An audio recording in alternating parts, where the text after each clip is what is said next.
Have you ever felt proud of someone and invisible at the exact same time? That's how I felt the night my daughter got engaged. Proud enough to cry, invisible enough to wish I could disappear. She made her entrance into that restaurant like she owned the entire place. The doors open wide.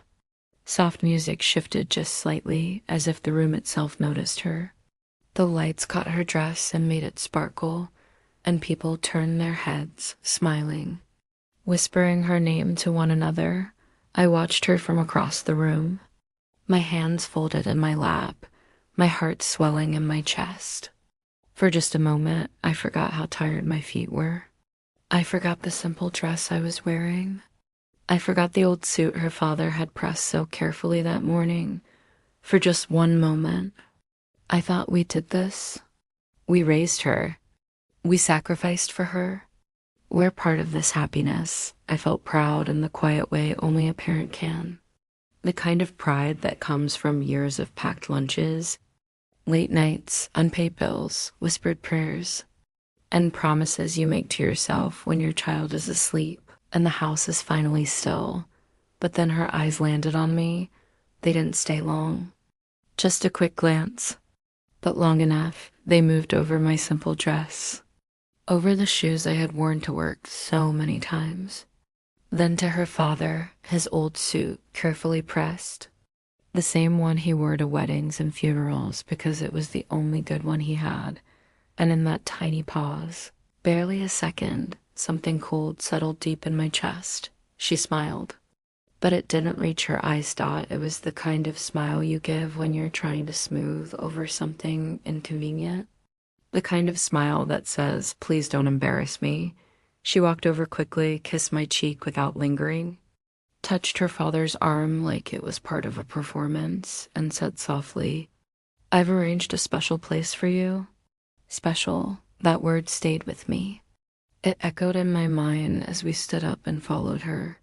We walked past crystal chandeliers hanging low and glowing warm, past tables covered in crisp white cloths and fresh flowers, past people laughing easily, holding champagne glasses, leaning close to one another like they belonged there.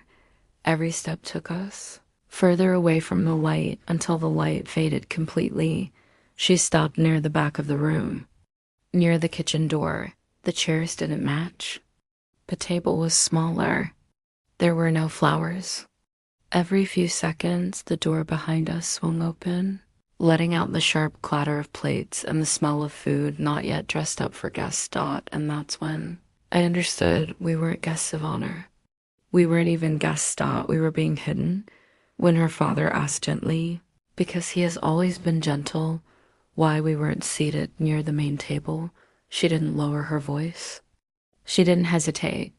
She didn't even look ashamed. She said she didn't want anyone to feel uncomfortable because Mark's parents had invited very important people, people who mattered, people from a different financial league, and this corner, she said, was better for everyone.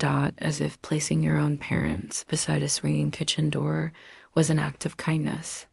As if hiding us was something thoughtful, I sat down slowly, carefully, trying to steady my breathing before my chest betrayed me. Behind me, plates clattered.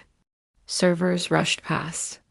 Someone laughed loudly near the front, and from our little corner, I watched my daughter shine under the chandeliers, laughing, tossing her hair, blending perfectly into the world she wanted to belong to.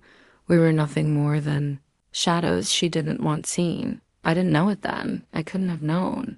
But before that night was over, before the music ended, before dessert was even served, the man she was about to marry would walk past every shining table, ignore every important guest, come straight toward our small, forgotten corner, and he would say something to my husband, something so unexpected, so powerful, that it would drain every drop of color from my daughter's face. My name is Hazel, and this is the story of the night. Dignity spoke louder than money.